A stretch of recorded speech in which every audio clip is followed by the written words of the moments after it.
అమ్మా నేను దీనాతి దీనుణ్ణి ఎక్కడో కేరళలో ఉండిపోయానమ్మా, నన్ను స్నపయ కృపయా, కృపతో నన్ను తడిపేయమ్మా నీ దృష్టితో. దృశాద్రగీయస్యాదరదలిత నీలోత్పల రుచ.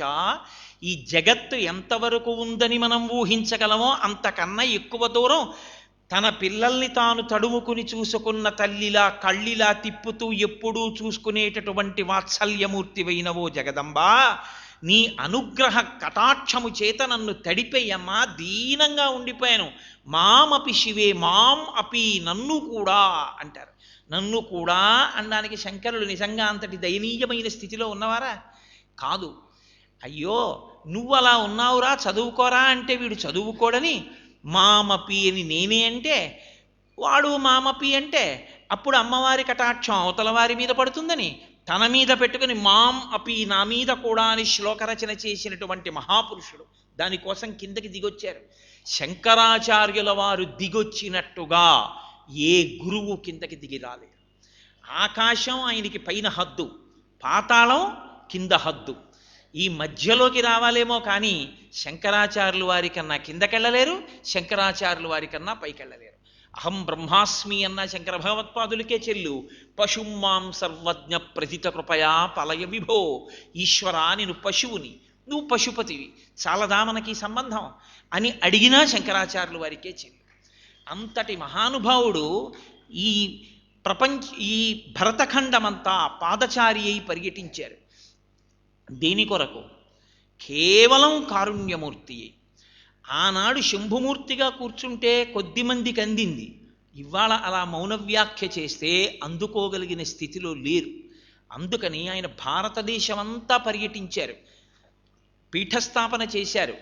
ప్రస్థానత్రయం బ్రహ్మసూత్రాలకి, భగవద్గీతకి, ఆ తర్వాత ఉపనిషత్తులకి వ్యాఖ్యానాలు అందించారు. ఎన్ని స్తోత్ర రచనలు చేశారో. ఎవరి మనసు ఏ రూపాన్ని బాగా పట్టుకోగలదో ఆ రూపాన్ని చక్కగా స్తోత్రం చెయ్యడానికి వీలుగా ఎన్ని స్తోత్రములను అందించారు. శంకరాచార్యుల వారు విష్ణు సహస్రనామ స్తోత్రానికి భాష్యం ఇచ్చారు. అసలు బ్రహ్మచారిగా ఉండగానే వారి వాంగ్మయం కనకధారా స్తోత్రంతో ప్రారంభం. ఏమి కనకధార! అద్భుతమైన కనకధార. మహానుభావుడు. అంత చిన్న పిల్లవాడు బాలశంకరులు. నేను కేరళ రాష్ట్రం వెళ్ళి స్వర్ణతమనాయని శంకరాచార్యుల వారు ఆ కనకధార చేసినప్పుడు బంగారు ఉసిరికలు పడినటువంటి ఇల్లు ఇప్పటికీ ఉంది. అక్కడికి వెళ్ళి నిలబడి మేమందరం కూర్చొని ఆ కనకధార చేసుకున్నాం. ఆ వంశంలో ఉన్న వ్యక్తులు ఉన్నారు ఇప్పటికీ. ఆ ఇంటికి ఇప్పటికీ గేటు మీద స్వర్ణతమనాయని బోర్డు పెట్టుకున్నారు. ఏమి స్తోత్రం నిజంగా! అమ్మా ఆ లక్ష్మీదేవిని ఆయన ఒక్కసారి సంబోధించి దిగ్గస్థిభి కనక కుంభముఖావసృష్ట స్వర్వాహిని విమలచారు జలప్లుతాంగీం ప్రాతర్నమామి జగతాం జననీమశేషలోకాధినాద గృహిణీం అమృతాబ్ధిపుత్రీం అంటారు. మూకశంకరులు ఈ భావనలే తీసుకుని మూక పంచశతిలో పురంధ్రి రూపా త్వమేవ కామాక్షి అంటారు ఒక చోట. పురంధ్రి రూపా కుటుంబిని అని పిలుస్తారు. శంకర భగవత్పాదులు వాడినటువంటి ప్రయోగాలేవి. నిత్యాయ త్రిగుణాత్మనే పురజితే కాత్యాయని శ్రేయసే సత్యాయ అద్య కుటుంబినే అంటారు శంకర భగవత్పాదులు. మొట్టమొదటి కుటుంబం లోకంలో మీదేనమ్మా, పార్వతీ పరమేశ్వరులదే మొదటి కుటుంబం. తల్లి అటువంటి వారు మీరు అంటారు. ఎంత భక్తి ప్రబోధం చేశారు, ఎంత కిందకి దిగొచ్చారు, ఇన్ని స్తోత్రములను లోకానికి ఇచ్చారు. ప్రాతస్మరామి, నిద్ర లేవగానే శౌచము శరీరమునకు సిద్ధింపజేయాలేమో కానీ మనసు ఈశ్వరుణ్ణి పట్టుకోకుండా ఉండవలసినటువంటి అవసరం ఒక్క క్షణం కూడా లేదుగా. అందున మనకి వైదిక ధర్మంలో ప్రాతకాలంలో నిద్రలేస్తాం. బ్రాహ్మీ ముహూర్తంలో నిద్రలేచి ఇతర విషయాల మీద మనసు ఎందుకు పెట్టాలి? మనసుని శుద్ధి చేయడం దగ్గర మొదలుపెట్టారు శంకర భగవత్పాదులు.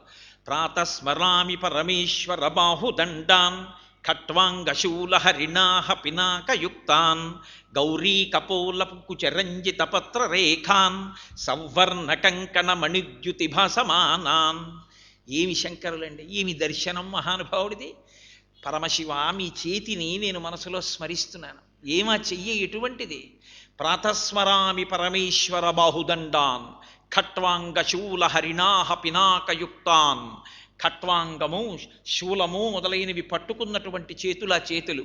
అవి సౌవర్ణ కంకణ మణిద్యుతి భాసమానాన్, తెల్లగా ఉండేటటువంటి శంకరుడి చేతికి బంగారు రంగులో ఉండేటటువంటి ఆ కంకణాలు, ఆ కంకణాలకి పొదగబడిన మణులు, మణుల కాంతి, స్వామి తెల్లని శరీర కాంతి, ధవళవపుషమిందోర్ మండలే సన్నివిష్టం అంటారు. తెల్లగా మెరిసిపోయేటటువంటి ఆయన శరీర కాంతి, మణుల కాంతి, ఆ కంకణములలో ఉన్నటువంటి బంగారు రంగు యొక్క కాంతి, ఇన్ని కాంతులు కలగలిసి కొత్త కాంతి పుడుతుంటే, ఈ శంకర నువ్వు ఇలా అన్నప్పుడు నీ చేతి వేళ్ల చివర నాకు అమ్మవారి యొక్క బుగ్గలకి కుచుములకు రాత్రి అలదుకున్నటువంటి ఆ అంగరాగములు ఏవైతే ఉన్నాయో అవి నీ చేతి వేళ్ల మీద నాకు కనపడ్డాయన్నారు శంకరాచార్యుల వారు. ఎంత మధురమైనటువంటి ఊహండి! ఏకాంత సేవ మన ఆనందం కోసం చేసేది. నిజంగా ఈశ్వరుడు నిద్రాపోడు, నిజంగా ఈశ్వరుడు నిద్రలేవడు. మనం నిద్రలే నిద్రలే నిద్రలే నిద్రలే అని 10 మాటలు అంటే తప్ప నిద్రలేవలేని మొద్దువాడు ఆయనైతే లోకం ఎలా బతుకుతుంది? ఉన్మేష నిమిషోత్పన్న విపన్న భవనావళి, కనురెప్ప వేసి తీస్తేనే లోకాలన్నీ లయమైపోతాయే. ఆయనకి నిద్ర, ఆయన నిద్ర లేవడమా? కానీ భావ సౌకుమార్యం. ఈశ్వరుడు కూడా అలా నిద్రపోయాడని, ఈశ్వరుడు కూడా అలా నిద్రలేస్తాడని ఒక్కసారి భావన చేసి, యోషాగణీన వరదగ్ని విమధ్యమాని ఘోషాలయేషు దదిమంధన తీవ్ర ఘోషా రోషాత్కలిం విదదతే కకుభశ్చ కుంభా శ్రీ వెంకటాచలపతే తవ సుప్రభాతం. ఈశ్వరా, మీకు జ్ఞాపకం రావట్లేదా? మీరు కృష్ణావతారంలో ఉన్నప్పుడు మీ తల్లి యశోద గోపకాంతలు కుండలో పెరుగుపోసి చల్ల చేస్తున్నప్పుడు కుండకి కవ్వానికి దెబ్బలాటొచ్చిందా అన్నట్టుగా చర్ర చస్ అని శబ్దాలు చేస్తుంటే నువ్వు లేచి ఆ వెన్నముద్దల కోసం అని చెప్పి అన్నిళ్ళకి దొంగతనాలకు వెళుతుండేవాడివి కదా. అదిగో గొల్లకాంతలందరూ చల్ల చేసేస్తున్నారు, నిద్ర లేవవా అంటే ఆయన నిద్రలేచాడని భావన చేయడం భావ సౌకుమారి. శంకరాచార్యుల వారి ఉచ్ఛిష్టమే వాంగ్మయం. ఎందుకని నేను ఈ మాట అనగలుగుతున్నానో తెలుసా అండి? శంకర భగవత్పాదులు అనుభవించారు. ప్రాతస్మరామి పరమేశ్వర బాహుదండాన్ ఖట్వాంగశూల హరిణాహ పినాకయుక్తాన్ గౌరీ కపోల కుచరంజిత పత్రరేఖాన్ సవర్ణ కంకణమణిద్యుతి భాసమానాం. శంకర, మీ చేతులకి పార్వతీదేవి యొక్క కుచములకు కపోలములకు అలదుకున్నటువంటి కుంకుమ రేఖలు మీ వేళ్ల కంటుకుని నాకు కనపడుతున్నాయన్నారు. ఇదే భావాన్ని అన్నను పుచ్చుకున్నాడు తర్వాత. అందుకే వెంకటేశ్వర సుప్రభాతం అంతా పలికేసిన తరువాత నిజంగా వెంకటేశ్వర స్వామి వారి గబగబా లేచి మీకు ఎదురుగుండా వచ్చారనుకోండి, అయ్యో వీడెవడో ఇంత పిలుస్తున్నాడు పాపం అని. నిద్రపోతున్నవాడు లేచి వచ్చేసాడు అనుకోండి, నిద్రపోతున్నవాడు లేచి వస్తే ఓ పంచె కట్టుకుని, ఓ ఉత్తరీయం వేసుకుని, ఓ లాల్చీ వేసుకుని, ఇవన్నీ వేసుకుని రాడుగా. నిద్రపోతున్నవాడు నిద్రపోతున్నట్టే లేచి వచ్చేస్తాడు. అందున ఉపాసనలో భార్యాసహితుడిగా ఉపాసన చేస్తాం మనం. అనుకల తనుకాండాలింగనారంభ శుంభత్ ప్రతిదిశ భుజశాఖ శ్రీసఖానోకహర్తి స్థననయనగుళుచ్ఛస్పార పుష్పద్విరేఫ రచయితుమయి లక్ష్మీ కల్పవల్లి కటాక్షాన్ అంటారు పరాచర భట్టర్లు శ్రీగుణరత్న కోశంలో. అలా అమ్మతో కలిసి ఉన్న అయ్యని ఉపాసన చేస్తాం.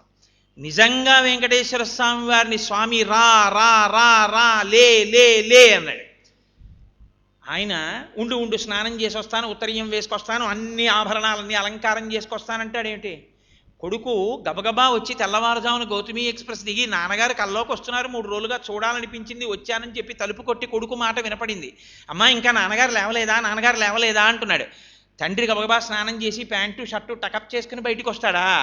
కట్టుకున్న పంచె కూడా నిద్రపోతూ ఉండడంలో పైకి లేచినప్పుడు జారిపోతుండగా దాన్ని గబగబా ఇలా తిప్పి ఒక్క ముడేసుకుని, అదేమిరా ఇలా వచ్చావు, అది కళ్ళు అలా ఉన్నాయే, నిద్రపోకుండా రిజర్వేషన్ కూడా లేకుండా వచ్చావా ఏ అని పరిగెత్తుకొచ్చి కౌగిలించుకోడు తండ్రి. అలాగే లేచాడు ఆయన. అది భావసౌకుమార్య. నిజంగా ఆయన నిద్రపోయాడా, ఆయన నిద్ర లేచాడా? కమలాకుచ చూచుక కుంకుమతో నియతారుణితాతుల నీలతనో కమలాయతలోచనలో కపతే విజయీభవ వెంకట శైలపతే.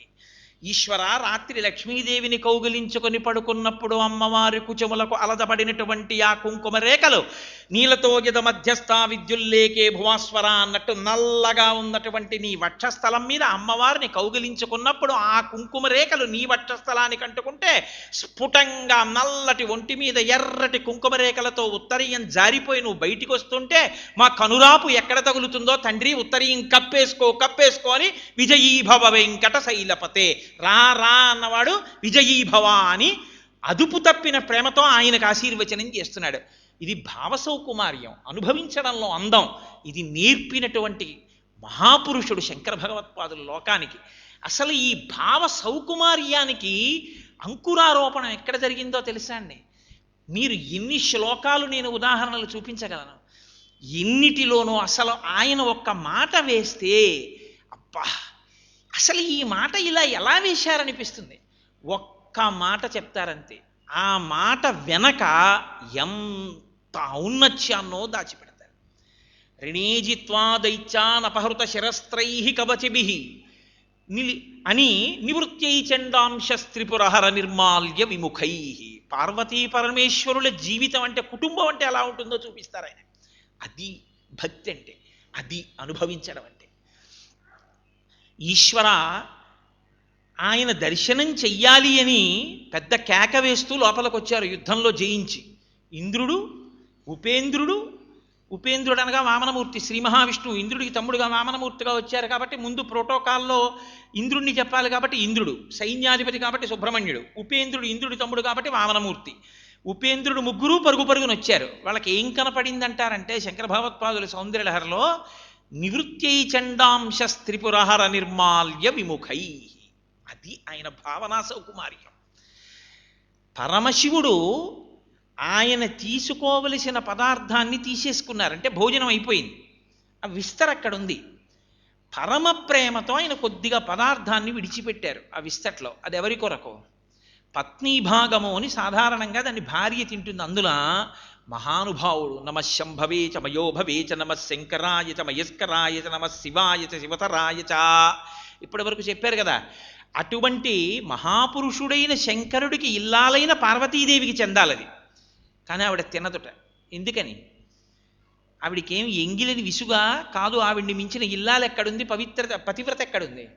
ఎందుకు తినదంటే, మనలాగే ఒక నరుడిగా పుట్టి పరమేశ్వరుణ్ణి ఉపాసన చేసినటువంటి చండీశ్వరుణ్ణి కొడుకుగా భావించి శంకరుడు ఆయనకి వరం ఇచ్చేశాడు. ఎంత గొప్ప వరమో తెలుసా అండి? ఒరే, నేను తినగా మిగిలినది విస్తట్లో ఏదున్నా, శివాలయంలో నాకు నైవేద్యం పెట్టి ఇచ్చిన కొబ్బరి చెక్క కాక రెండో చెక్క ఏది ఉన్నా, నాకు నైవేద్యం పెట్టగా ఇచ్చిన ప్రసాదం ఏదున్నా, నా శేషం నేను తినగా ఇచ్చింది భుక్త శేషం నీకు చెందుతుంది. కాబట్టి నివృత్యై చండాంశ స్త్రిపురహర నిర్మాల్య విముఖై. మరి ఆయన భోజనం చేసి వెళ్ళిపోయారు అనడానికి గుర్తు ఆయన తిన్న విస్తరి. కన్న కొడుకులకి కట్టుకున్న ఇల్లాలికి దక్కవలసిన భాగ్యాన్ని తనని ఉపాసన చేసినటువంటి ఒక సామాన్య మనుష్యుడికి ఇంత వరం ఇచ్చి ప్రమదగణాల్లో చండీశ్వరుడిగా కూర్చోబెట్టుకున్నాడు. ఇంతటి ఉదారుడు అని చెప్పరు, ఒక్క వాక్యంలో చెప్తారు. మరి అమ్మవారు ఏం చేస్తోంది? ఆవిడ తాంబూల చర్వణం చేస్తోంది.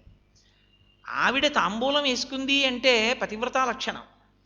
ఆవిడ భోజనమై తాంబూలం వేసుకుందా? పరమేశ్వరుడి భోజనం అయ్యాక ఆవిడ భోజనం చేసిందా? పతివ్రత లక్షణం. ఇంకా వేరే చెప్పక్కర్లా, ఆయన భోజనం చేసేశారు. ఇప్పుడు ఆవిడ ఇప్పుడు చేసి ఉన్నా తర్వాత చేసినా ఆవిడ ధర్మం ఆవిడ నెరవేర్చింది. అంటే ఆయన తినకుండా ఆవిడ తినేది కూడా కాదు. ఆ తాంబూలం ఎంత గొప్పది నేను చెప్పడం కుదరదన్నారంతే శంకరాచార్య. ఎందుకు చెప్పడం కుదరదు? అదిగోనయా, ఒక తాంబూలపు పిడచ తీసి ఆవిడ పెట్టింది ఆ రోజున సుబ్రహ్మణ్యుడికి. ఆనాటి నుంచి ఈనాటి వరకు ఆయన బ్రహ్మచారే, యవనంలోనే ఉండిపోయాడు. ఆ పిడచ పెట్టింది శ్రీ మహావిష్ణువుకి. దశావతారాలెత్తి వేదోద్ధారణ మందరాభరణ వృద్ధీధర్మ నిర్మాణ ప్రహ్లాదత్రాణ బలిప్రతారణ నృపాహంకార నిర్వాపన వైదీహీ రమణ ధనంజయ జయ వ్యాపార పారీణ క్షోణీ దివ్యత్కరుణ తమోహరణ తండ్రి వెంకటేశ ప్రభో. దశావతారాలెత్తి లోకంలో ధర్మాన్ని నిలబెట్టగలిగినటువంటి శక్తి అమ్మవారి తాంబూల పిడచలోంచి కొడుకైనటువంటి విష్ణువుకి ఇచ్చింది. విష్ణువు కొడుకు ఎక్కడయ్యాడంటారేమో, కరాంగుళిన కోత్పన్న నారాయణ దశాకృతి. అమ్మవారి ఇలా అంటే 10 గోళ్లలోంచి 10 అవతారాలు వస్తే జగజ్జనని ఆవిడ కాదు. కాబట్టి ఆవిడ శ్రీ మహావిష్ణువుకి తాంబూలపు పిడచలోంచి అంత శక్తినిచ్చింది, ఇంద్రుడికి అంత వైభవాన్నిచ్చింది. అంత వైభవాన్నిచ్చిన అమ్మవారి తాంబూలపు పిడచ గురించి నేనెంతకని శ్లోకాలు చెప్తాను? ఏమీ చెప్పని పెట్టిందని చెప్తానంతే. నువ్వు ఊహించుకో. ఇంత వాళ్ళ వైభవం అంతా ఏమని చెప్తావో అదంతా తాంబూలపు పిడచ అని నేను చెప్తాను. అది శంకరాచార్యుల వారి శ్లోకం అంటే. ఒక్క పాదం శంకర భగవత్పాదులు రచన చేస్తే దాని వెనక మీరు ఒక నాటకాన్ని చూడవలసి ఉంటుంది. అది కేవలం ఏదో ఒక శ్లోక రచన, ఎప్పుడూ ఇక స్తుతి పాఠ